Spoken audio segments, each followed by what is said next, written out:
In December of 2008, the Israeli government launched a devastating military offensive on the Gaza Strip that they claimed was in response to Palestinian armed groups launching rocket attacks in southern Israel.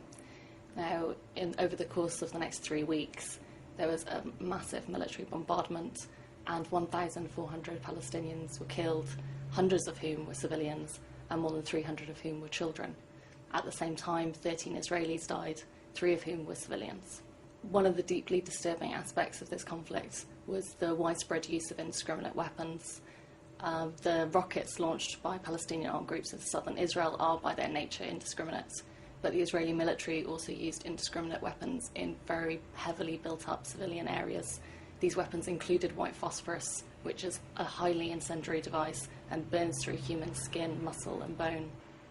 Amnesty International researchers on the ground also found that UN installations had been attacked, including UN compounds where families had fled to seek sanctuary.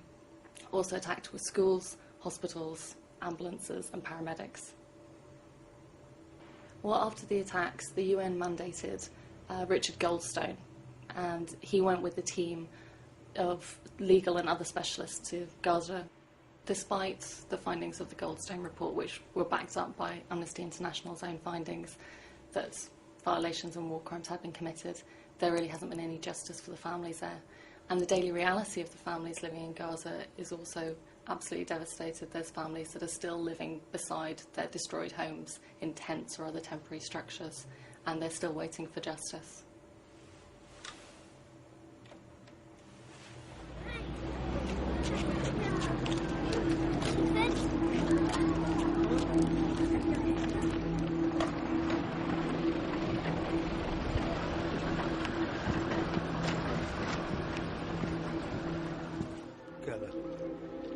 كنت يوم ما تم تعرض بيتي لقصف كنت أعمل كحارس الوكالة في فريق عمل طوارئ للجان.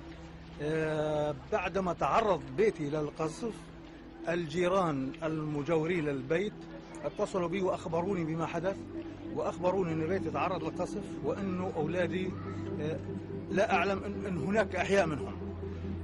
فورا سافروا بين البيت فوجدت في ثلاجة الموتى الزوجة 34 عام رندا اسمها، الطفل 14 عام ضياء الدين فايز صالحة الذي يدرس في الإعدادية، الطفلة رنا صالحة التي تدرس في صف سادس 12 سنة، الطفل 4 سنوات ونصف.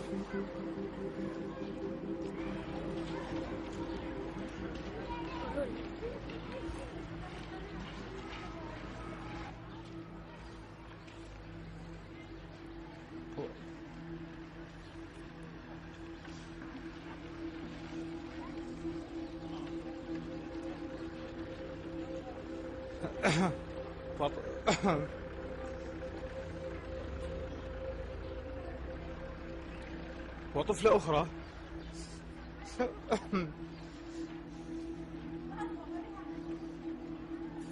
سنة و3 شهور، كلهم مقطعين أجزاء. ابني 14 سنة، آخر واحد كان هنا، أم الباقي هنا.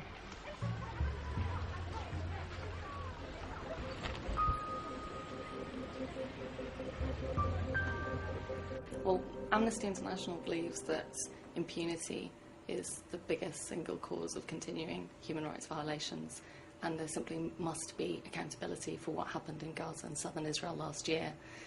Now, the UN has called on both the Palestinian side and the Israeli government to carry out domestic investigations that are independent, credible, and conform to international standards. Now, if this fails to happen, then it is the responsibility of the international community to step in and ensure that there is accountability for the families of Gaza and southern Israel who were affected last year.